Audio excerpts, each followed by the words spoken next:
내가 온 것은 양으로 생명을 얻게 하고 더 풍성히 얻게 하려는 것이라. 요한복음 10장 10절 말씀. 아멘.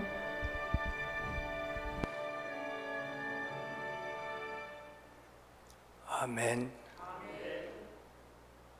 우리도 저런 간증의 주인공들이 되시기를 바랍니다.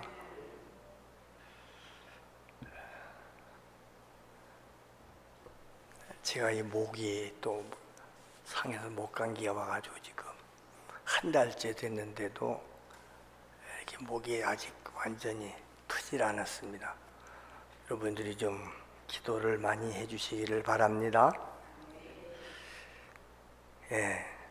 오늘 은혜 받으실 말씀은 사도행전 1장 6절부터 11절 말씀입니다.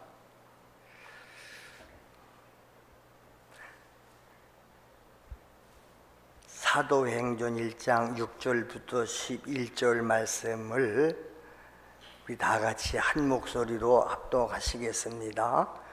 그들이 모였을 때에 예수께 여쭈어 이르되 주께서 이스라엘 나라를 회복하심이 이때니까 하니 이르시되 때와 시기는 아버지께서 자기의 권한에 두셨으니 너희가 알 바 아니요 오직 성령이 너희에게 임하시면 너희가 권능을 받고 예루살렘과 온 유대와 사마리아와 땅끝까지 이르러 내 증인이 되리라 하시니라.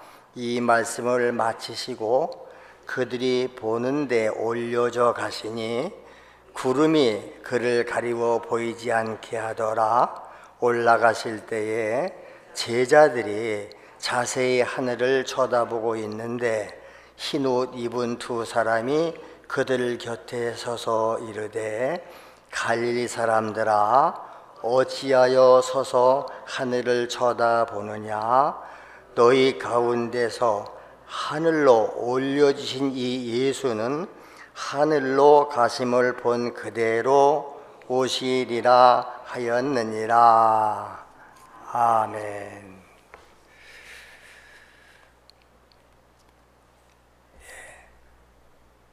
오늘 8절 말씀에 오직 성령이 너희에게 임하시면 너희가 권능을 받고 그랬습니다. 권능 받으면 뭐한다? 예루살렘과 온 유대와 사마리아와 땅끝까지 이르러서 내 증인이 되리라. 아멘. 다 같이 성령의 권능을 받으라.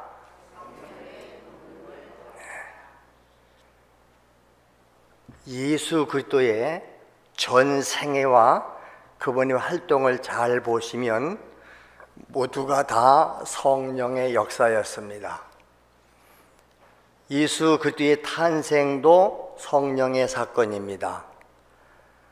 예수님의 모친 마리아가 요셉과 약혼을 하고 동거하기도 전에 성령으로 잉태가 되었습니다. 그리고 예수님께서 30세가 되셨을 때에 요단강에서 세례 요한에게 세례받고 올라올 때 성령이 하늘로부터 그에게 임해 오셨습니다. 그래서 공생의 전 사역은 오직 성령으로 역사가 일어나는 줄로 믿습니다. 그리고 예수님은 또 이제 이 세상을 떠나시면서도 약속을 하세요. 내가 가면 또 다른 보혜사인 성령을 너희에게 보내줄 것이다. 그러면서 제자들에게 그래서 너희들은 예루살렘을 떠나지 마라. 내게서 들은 바 아버지의 약속하신 성령을 기다려. 그러면 몇 날이 못 돼서 너희들도 성령으로 세례를 받을 것이다. 사도행전 1장 앞에 4절 5절의 말씀입니다. 그래서 초대교회에는 이렇게 예수님의 말씀을 붙들고 120명이 마가의 다락방에 모여서 기도하기를 시작합니다. 그러다가 사도행전 2장에 보면 성령이 저들 가운데 임하여 오셨습니다. 그때부터 저들은 자기들이 그리스도인이라고 고백을 했고요. 그리스도를 영화롭게 했고 예수 그리스도를 땅끝까지 나가서 증거하는 교회가 됐습니다. 그러므로 우리 그리스도인의 영성은 성령을 선물로 받음으로 되는 줄로 믿으시기 바랍니다. 성령 받지 않고는 그리스도인이 될 수도 없고 예수의 증인이 될 수가 없는 것입니다. 그러므로 그리스도인의 삶은 오직 성령 안에서만 가능하다. 그리스도의 삶이 뭐지요? 예수 그리스도의 삶은 예수님의 인격을 배우는 겁니다. 예수님의 정신을 본받는 것입니다. 그리고 예수님이 살았던 삶을 우리도 똑같이 살아내는, 실천하는 삶입니다. 그러나 그런 것은 뭐예요? 하나의 종교 행위에 불과합니다. 그런 영성은 얼마든지 다른 종교에도 있습니다. 그러나 우리 기독교 영성은 그게 아니고 성령 하나님이 내 안에 직접 오셔서 그의 영이 나를 지배하고 행위로 나타냄으로 변화되어지는 삶인 줄로 믿습니다. 늘 제가 말씀드리지만 점쟁이들, 무당들도 귀신의 영이 들어오면 귀신의 역사가 일어나는데 하나님의 영이 내 안에 왔는데 왜 하나님의 역사가 안 일어나야 됩니까? 하나님의 영이 안 오시는 거예요. 교회는 다녔는데, 그러므로 기독교 영성은 예수님을 따르고 본받는 데서 머무는 게 아니고 성령이 주체가 되셔서 내 안에 오셔서 나를 통해서 성령의 역사가 나타나는 삶인 줄로 믿습니다. 그게 간증이에요. 성령이 함께하면 함께하는 증거들이 나타나잖아요. 보여지잖아요. 열매로 나타나고 은사로 나타나고. 성령이 하시는 일이 많지만 성령이 오시면 예수 그리스도를 증언하러 오셨다고 그랬기 때문에, 그래서 성령 충만하면 예수님을 바로 알게 되는 줄을 믿습니다. 이 바로 안다는 말은 배워서 머리로 하는 지식이 아닌 내가 그분을 모시고 그분을 만나서 경험으로 아는 거예요. 체험으로 아는 것. 왜냐? 성령은 예수의 영입니다. 우리로 하여금 예수를 알게 하는 거예요. 여러분, 예수님의 제자들 보세요. 3년 동안을 예수님과 동고동락했습니다. 같이 밥 먹고 같이 잤다 이 말이요. 그리고 예수님이 하나님으로 신적 권능을 나타낼 때에 현장에서 다 목격했습니다. 신비한 하나님의 나라의 비밀을 말씀하실 때에 저들은 그 말씀에 감탄도 했습니다. 또 섬기는 종의 모습으로 제자들의 발을 씻기는 모습에서 아마 한없는 존경심도 표현했을 것입니다. 훌륭하신 선생님이다. 그러나 그들은 예수님을 참으로 알지는 못했습니다. 그분이 하나님이시고 그분이 죄 없는 우리의 구원자라는 사실은 모르는 것입니다. 그저 신비한 말씀을 들었으나 그들은 들었을 때뿐입니다. 금방 잊어버립니다. 예수님의 제자로서 주님의 인격을 담지도 못했습니다. 그리고 주님이 가신 길을 따라가지도 못했습니다. 언제 오순절 성령 받은 다음에야 참 주님을 알게 된 것입니다. 그래서 요한복음 16장 7절 말씀에 보면 내가 너희에게 실상을 말한다.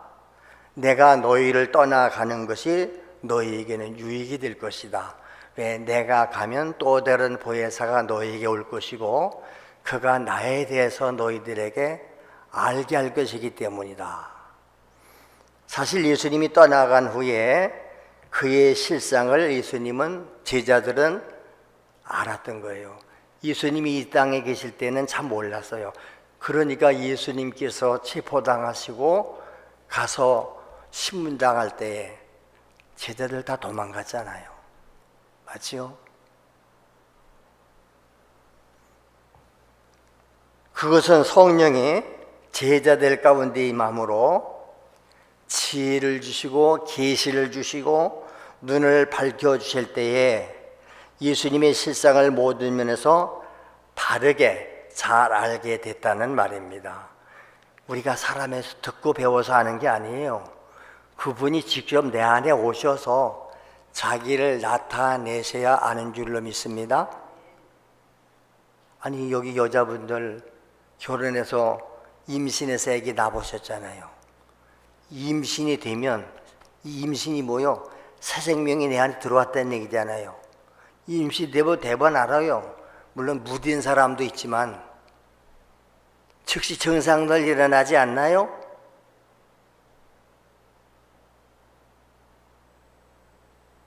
입도 또 나오고 생리도 끊어지고 그냥 안다니까. 아, 임신이 됐구나. 단지 확인하기 위해서 의사한테 가서 확인만 받는 것이지요. 같은 현상이에요. 아니 예수 생명이 내 안에 들어왔는데 그분을 내 안에 모셨는데 왜 여러분 안에 아무 증상이 없습니까? 왜 모릅니까? 예수님께서 제자들에게 말씀했습니다. 요한복음 14장 26절입니다. 보혜사 곧 아버지께서 내 이름으로 보내실 성령 그가 너희에게 모든 것을 가르치고 내가 너희에게 말한 모든 것을 생각나게 하리라. 할렐루야.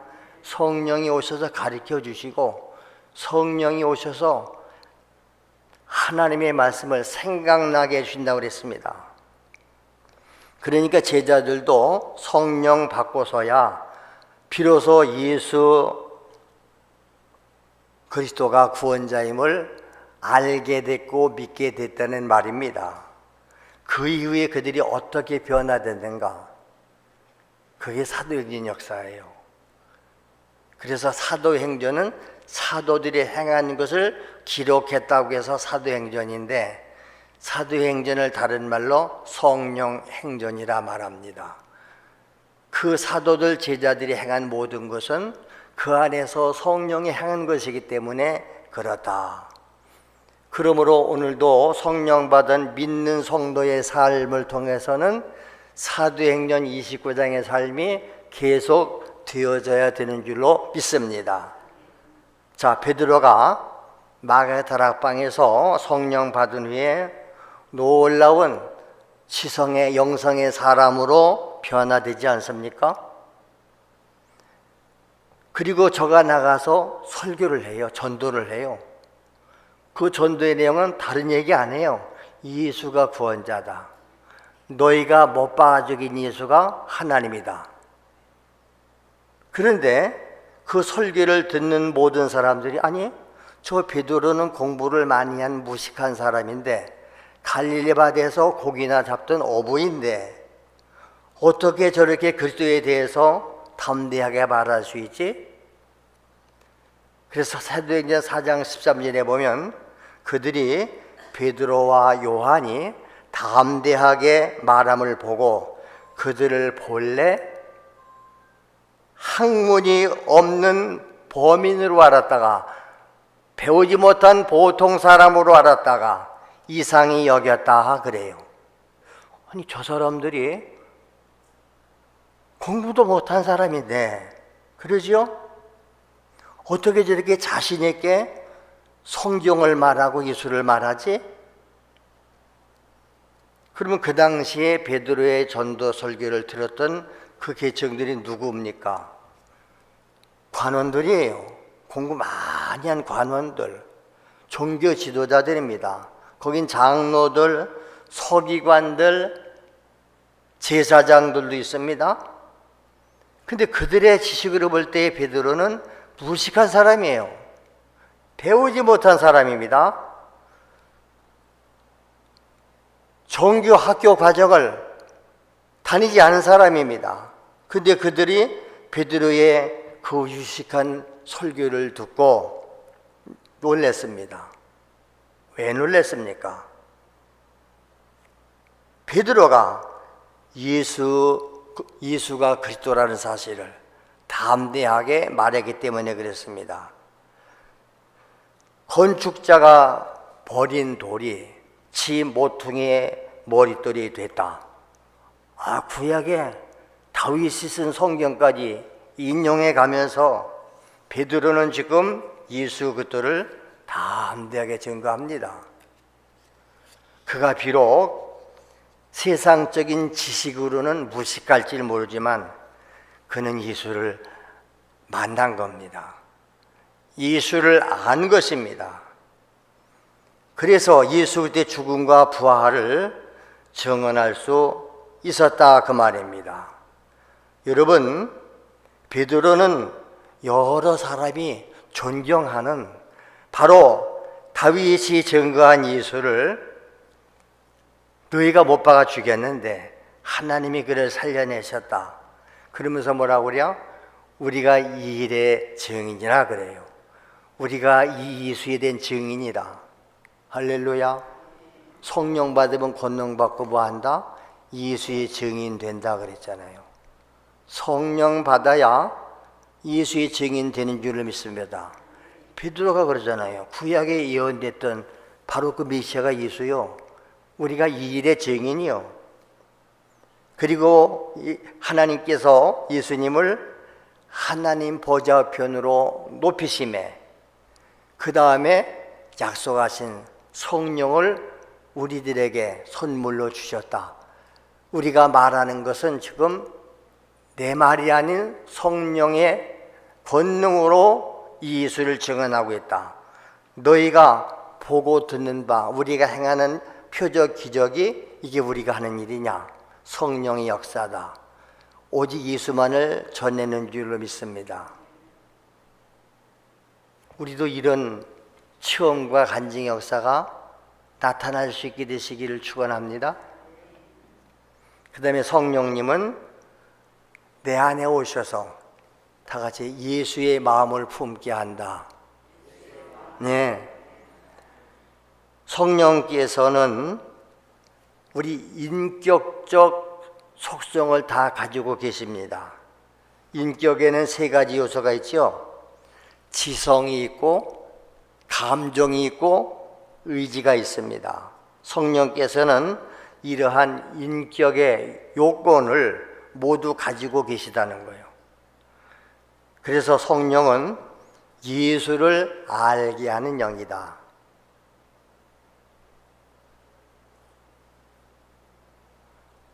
아멘. 하나님의 말씀은 귀로 듣고 눈으로 받는 거예요. 집중하자. 하나님의 뜻을 알게 하는 영이 성령입니다. 하나님의 뜻을 알게 한다니까. 그러므로 성령께서는 감정을 가지고 계세요. 하나님의 감정. 로마서 5장 5절에 소망이 우리를 부끄럽게 하지 아니하는 것은 우리에게 주신 성령으로 말미암아 우리에게 주신 성령으로 말미암아 하나님의 사랑이 우리 마음에 부은 바 되었다 그랬어요. 하나님의 사랑이 우리의 마음에 부은 바 됐다. 로마서 8장 26절에도 말씀합니다. 성령께서 말할 수 없는 탄식으로 우리를 위하여 친히 간구하시느니라. 성령께서도 말할 수 없는 탄식으로 우리를 위해서 기도하고 계시대요. 내가 지금 여기 있는 거, 살아있는 거 하나님의 은혜인 줄 아시기 바랍니다. 예수님도 베드로가 타락하지 않기 위해서 기도했다고 그랬잖아요. 누군가 나를 위해서 기도하고 있다니까. 성령께서도 기도하시는 줄로 믿습니다. 그래서 성경 말씀은 성령께서도 풍부한 감정을 소유하신 인격의 하나님으로 증언하십니다. 예수님도 그렇기 때문에 감정이 있으니까 성령님도 슬퍼도 하세요. 기뻐도 하세요. 분노도 하세요. 여러분, 하나님을 인격적 하나님으로 모시고 믿고 따르시길 바랍니다. 하나님의 사랑을 우리의 심령 속에 부어주시기 때문에 성령님은 우리가 근심시킬 수 있고 우리 때문에 탄식도 하세요. 우리 때문에 근심하고 탄식한다니까. 이렇게 자녀가 죽게 되니까 부모가 근심하고 탄식하고 부르짖잖아요. 성령도 우리를 위해서 그렇게 부르짖고 간구하신다는 거예요. 근데 우리는 말썽쟁이들이 돼가지고 부모 속썩이듯이 성령 거역하고 말씀 불순종하고 돌아다니면서 문지야가 되어 있지 않는가 그 말입니다. 성령은 우리의 심령에 오셔서 울게도 하시고 웃게도 하시는 줄로 믿습니다. 그래서 우리도 성령이 슬퍼하는 일 때문에 슬퍼하는 거예요. 성령이 분노하시는 일 때문에 우리가 분노하는 거예요. 성령이 기뻐하시기 때문에 우리도 기뻐하는 줄로 믿습니다. 그게 그리스도와 하나 되고 성령과 하나 된 그리스도인의 삶인 줄로 믿습니다. 그래서 성령은 두 가지 면에서 우리의 삶 속에서 나타내시고 일하고 계십니다. 하나는 권능을 부어주셔서 우리의 삶 속에서 표적과 능력과 권세로 일하시는 줄로 믿습니다. 그래서 성령 받으면 성령의 역사가 나타나야 되는 겁니다. 베드로처럼, 아니 저 무식한 사람들이, 못 배운 사람들이 어떻게 저렇게 기도하니까 귀신도 나가고 저렇게 담대하게 주전하지. 그때 한 말이 그거예요. 성령이 오셔서 역사하기 때문이다. 할렐루야. 그래서 하나님의 살아계심을 나타내는 거죠. 여러분, 하나님 살아계시다고 백날 말하면 뭐합니까? 하나님이 살아계심을 보여줘야 되죠. 보여주려니까 내가 살아계신 하나님을 모셔야 되고 경험해야 되고 체험해야 되잖아요. 또 한편으로는 성령의 역사는 내 안에 오셔서 사람 속에 들어가셔서 그의 인격을 변화시키는 거예요. 어떻게 변화시켜? 예수의 인격을 닮게 하는 줄로 믿습니다. 아멘. 예수님의 인격을 닮아야죠. 귀신 들리면 귀신짓 하듯이 성령 받으면 성령의 인격을 나타내고 예수 인격을 나타내고. 할렐루야. 그렇습니다. 그렇기 때문에 성도는 훈련이나 수양으로 되는 게 아닙니다. 그러나 인격의 온전한 변화는 성령의 능력으로만 가능하다. 할렐루야. 어느 날 갑자기 이루어지는 거예요. 성령의 능력은 그래서 우리의 마음을 변화시킵니다. 예수님의 마음으로 변화시켜 주십니다. 아멘. 예수님의 마음을 품게 한다니까. 예수님은 하나님의 마음을 보여준 참 사람이세요. 사람의 모양으로 오셨는데 그의 마음은 하나님 마음이에요. 그걸 보여주신 겁니다. 위대한 하나님의 종들, 하나님의 사람들은 하나님과 똑같은 마음을 가진 자들이에요. 그러니까 하나님과 마음이 통하는 거죠. 우리 사람과 사람끼리도 사람의 마음이 잘 통하는 사람 있잖아요. 똑같이 성령 받았으면 마음이 통해야 되잖아요. 뜻이 같아야 되잖아요. 말이 같아야 되잖아요. 근데 다르잖아요. 다르잖아요. 사도 바울 보세요. 예수 그리스도의 심령을 가졌대요. 그러면서 뭐라고 말합니까? 내가 예수 그리스도의 신장으로 너희 무리를 얼마나 사모하는지 하나님이 내 증인이다. 빌립보 1장 8절에 그렇게 말해요. 내가 예수의 신장으로 너희 무리를 얼마나 사모하고 있는지 하나님이 내 증인이요. 예수 심장을 가지할 줄로 믿습니다. 그래서 바울은 빌립보 2장 5절에서 말하는 겁니다. 너희 안에 이 마음 품어. 예수의 마음이요. 그 예수의 마음은 어떤 마음이요? 그분은 하나님이요. 근데 자기를 비워서 종처럼 돼서 이 땅에 와서 죽기까지 복종하셨어. 그 예수의 마음을 품으라는 거예요. 예수의 마음. 이제 우리는 어떻게 그럼 이 그리스도의 마음을 가질 수 있습니까? 다 같이 자기 마음을 비워야 된다.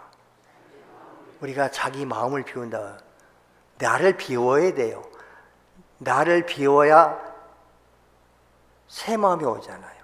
예수를 모시려면 나를 비워라. 그 회개예요. 이 생각을 버려라. 육신의 생각을 버려라. 그렇습니다. 그리스도인은 예수님의 마음을 품고 살려고 하는 사람들이 바로 그리스도인들입니다. 그러므로 성령이 내 마음을 지배하도록 해야 돼요. 늘 그분에게 비워드려야 돼요.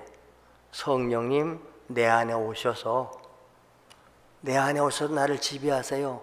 내 생각과 내 말과 내 모든 행동들을 통제해 주세요.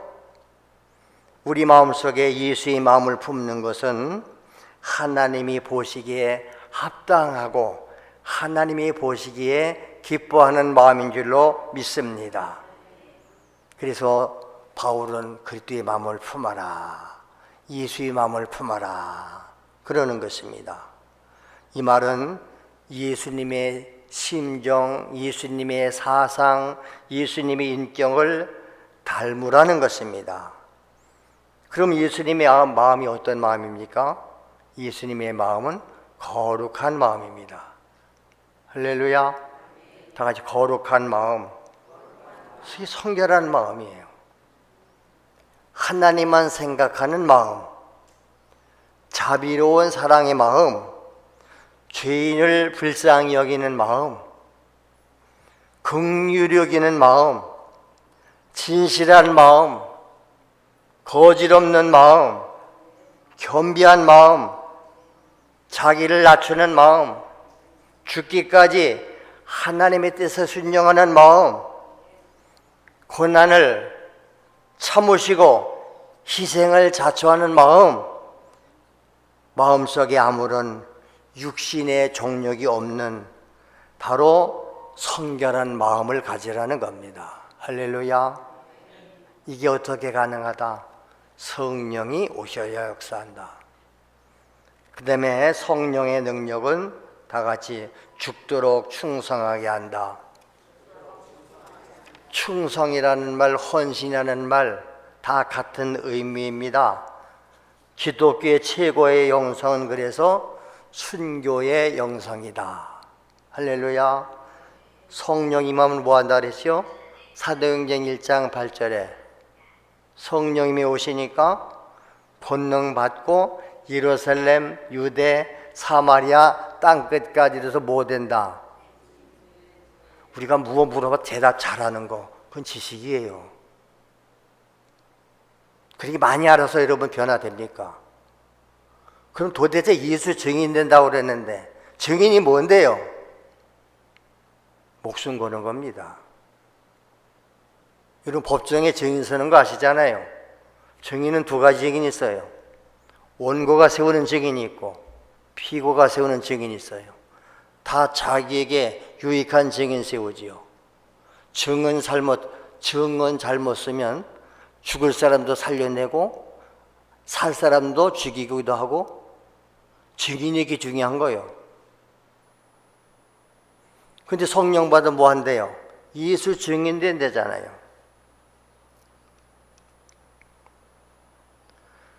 예수 증인 된다는 말은 말로도 증언 세우고 행동으로도 하고 마지막에는 죽음까지 각오하는 거예요. 정말 예수가 구주이심을 네가 믿고 예수님을 네가 따르겠는가?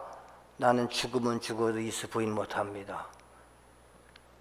불 속에 집어쳤는데도 불 속에 들어갈 망정 나는 예수가 그리스도라고, 예수가 하나님이라고, 예수가 구원자라는 말을 말하지 않을 수 없습니다. 그거 하다 죽어가는 거예요. 여기 내 증인 된다는 말, 증인이라는 말이 무슨 뜻인 줄 알았어요? 마르투스라는 단어인데 이 마르투스를 우리나라 말로 증인으로 번역을 했는데 이것을 다른 말로 번역되는 게 뭔지서요? 순교자입니다. 그러니까 성령이 임하시면 너희가 순교자가 될 수 있다. 성령 받으면 헌신할 수 있다. 성령 받으면 목숨 바쳐 죽도록 충성할 수 있다. 그 얘기예요. 아무나 헌신하는 거 아닙니다. 아무나 충성하는 거 아닙니다. 이 썩어질 육체의 종력 때문에 여러분, 그 썩어질 육체 오늘 죽으면 그냥 불태워버리지 땅속에 갔다가 묻어버리든지 가루 날릴 것인데 이 썩어질 육체가 뭐 그렇게 중요합니까? 그게 우상돼 가지고 그것 때문에 기도도 못 하잖아요. 먹고 입고 마시는 게 인생이답니까? 그러니까 탄식이 나고 안타까운 거예요. 가치관이 다른 거예요. 그런 사람과 함께 살 수 있습니까? 함께 일할 수 있습니까? 안 되는 겁니다. 예수님께서 제자들을 부르시면서 뭐라고 그랬습니까? 너희가 나를 따라오려느냐? 자기를 부인하고 자기 십자가를 지고 나를 따르라. 다 알아요. 성경 공부 풀이하면 시험 100점 받아요. 근데 자기 부인 됩니까? 십자가 지십니까? 주님 따라갑니까? 안 되잖아요. 아는 게 아니라니까. 많이 알아서. 많이 아는 것은 교만이다. 잘 모르면 겸손이 나지. 성령이 충만하면 죽도록 충성할 수 있고 헌신할 수 있고 아버지의 뜻이라면 순교할 수도 있는 줄로 믿습니다. 그래서 주의 은혜를 받아야, 성령 받아야 주의 일 할 수 있는 겁니다. 주의 일 열심히 할 수 있습니다. 내 것 다 바치며 할 수 있습니다. 시간 바칩니다. 몸 바칩니다. 재능 바칩니다. 목숨 바칩니다. 생애 바치는 겁니다. 왜? 값어치 있는 것을 알기 때문에, 그게 최고의 가치임을 알기 때문에. 가치관의 변화예요. 은혜 받으면 내게 있는 것이 다 주님이 주신 것을 아는 거예요. 주님이 달라는데 어떻게 거절합니까? 너 시간 있냐? 내 시간 다 주님 것이잖아요. 네 몸 바치지. 내 몸 제가 바치지요. 생명도 주님 것입니다. 왜? 나는 하나님 앞에 은혜의 빚을 진 자입니다. 빚진 자가, 여러분 빚 져보셨어요? 빚쟁이가 빚 받으러 왔는데 큰 소리 칩니까? 제발 좀 봐주세요. 좀 봐주세요. 꼭 갚겠습니다. 빚 안 갚으면 이자 늘어가고 파산 당하는데 그걸 아니까 빚진 자는 채무자 앞에 공손할 수밖에 없습니다. 너 지금 있는 거 있잖아. 우리 다 보셨잖아요. 연예인들이 빚지니까 돈 버는 족족 다 가져가더라고요. 다 차업당해놨어요. 다 갖고 나니까 자유의명이 되잖아요. 근데 예수가 우리의 빚을 다 갚아주셨는 줄로 믿습니다. 대신 죽어주셨어요. 대신 저도 받았어요. 그리고 우리는 주님 앞에, 하나님 앞에 은혜의 빚을 진 자들이에요. 이 은혜의 빚을 진 것을 아는 사람들이 주님 앞에 드리는 시간이, 생애가 그렇게도 아깝습니까? 그게 대화가 안 되는 거예요. 말이 안 통하니까 말을 안 하는 겁니다. 성령 충만 받으면 못 드릴 게 뭐 있어요? 생명 드리는데, 아니 생명 드리겠다는 사람이 시간 못 드립니까? 자기 몸값 못 바칩니까? 성령을 진짜로 충만히 받으면 이렇게 되는데, 초대교회 베드로는 성령 충만했습니다. 스데반 집사도 성령 충만했습니다. 그들은 결국 복음 전하는 일에 헌신하다가 맨 마지막에 예수 증인 노릇하다가 순교자 제물로 바쳐지지 않습니까? 순교 이상으로 그리스도를 증언할 행위는 없습니다. 초대교회의 최대의 영광은 순교자가 되는 것입니다. 국가를 위해서 목숨 바친 사람들 우리는 순국선열이라고 그래요. 직장에서 일하다가 목숨 바치면 순직했다고 그래요. 순직, 직장에서 일하다 순직했다고 그래요. 신앙생활 하다가 예수 증인 하다가 주일하다가 죽으면 그걸 순교라고 그래. 하늘에서 최고의 상인 줄로 믿습니다. 국가에서도 훈장 받으면 아주 그걸 가문의 영광으로 알지 않을까요?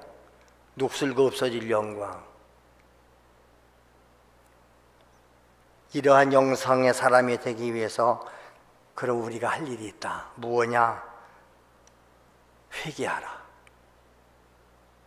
회개하라는 게 복음이라니까. 성령은 회개하는 자에게 주시는 하나님의 선물이다. 할렐루야. 그래서 베드로가 설교할 때 저들이 우리가 죽을 죄를 지었으니 어찌할꼬 할 때에 베드로가 외쳤던 말씀, 그게 사도행전 2장 38절 39절이에요.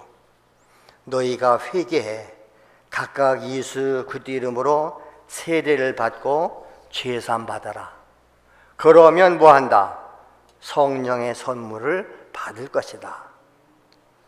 그런데 이 약속은 너희와 너희 자녀와 모든 먼데 사람 그 주 우리 하나님이 얼마든지 부르는 자들에게 하신 것이다. 할렐루야. 우리는 회개함으로 사모하고 기도함으로 성령 충만 받게 되는 줄로 믿습니다. 왜? 예수님이 약속했잖아요. 너희가 구해. 그러면 너희에게 주실 것이요. 너희가 찾아, 열심히 찾아. 그러면 하나님이 찾아나게 해주실 것이요. 자꾸 와서 두드려. 그러면 너에게 열릴 것이요. 그러면서 너희는 악한 자라도 자식이 떡을 달라 그럴 때에 돌을 준 봄이 있냐? 너희는 악한 자들인데도 자식이 생선 달라 그러는데 뱀을 줄 부모가 있냐? 너희는 악한 자라도 자식에게 좋은 곳으로 줄 알잖아. 하물며 하늘에 계신 아버지께서 구하는 자들에게 성령 주시지 않겠느냐. 할렐루야. 좋은 것 주시지 않겠느냐 그랬는데 그 가장 좋은 것이 무엇이다? 성령 주시지 않겠느냐. 알기는 알아요. 근데 여러분 성령 충만 받기 위해서 회개 안 하잖아요. 기도 안 하잖아요. 그게 내게는 성령의 싹 안 나타나는 거지요. 하나님께서는 오늘도 간구하고 사모하는 자에게 나타나 주시고 응답해 주시고 우리에게 성령으로 충만함을 주시는 줄로 믿습니다. 그러기 위해서 모든 사람들은 성전을 떠나면 안 된다.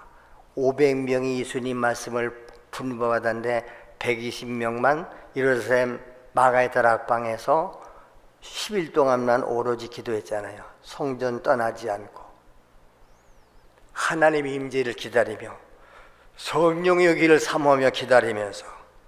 그러니까 교회는 뭐 해야 된다? 모이기를 힘써야 된다. 모이면 뭐 해야 된다? 기도해야 된다. 기도하면 뭐 한다? 성령의 권능 받는다. 성령 권능 받으면 오늘 그 증거들이 우리의 삶 속으로 나타나는데 예수가 그리스도임을 알 수 있다. 예수님의 인격을 내 안에 이룰 수 있고 삶 속에 나타날 수 있다.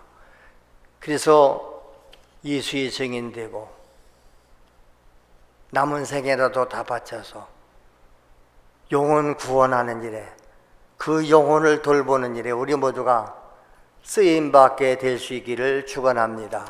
주여, 내 안에 이 역사가 오늘 이루어지게 하여 주시옵소서. 우리 다 같이 주여 한번 부르고 그렇게 합심해서 기도하겠습니다. 주여, 할렐루야. 오늘도 우리는 살아계신 하나님, 성령 하나님을 내 안에 모시기를 원합니다. 주여, 성령여, 내 안에 오시고 우리 가운데 오시옵소서. 예수님께서 이 땅에 오신 것도 성령 하나님이 육체를 입고 이 땅에 오셨습니다. 예수님이 3년 동안 공생애를 사셨고 마지막에는 그 목숨을 우리 위해서 희생의 제물로 다 바쳐주셨습니다. 이제 승천하신 예수님 대신에 성령이 오셔서 오늘도 믿는 자 속에서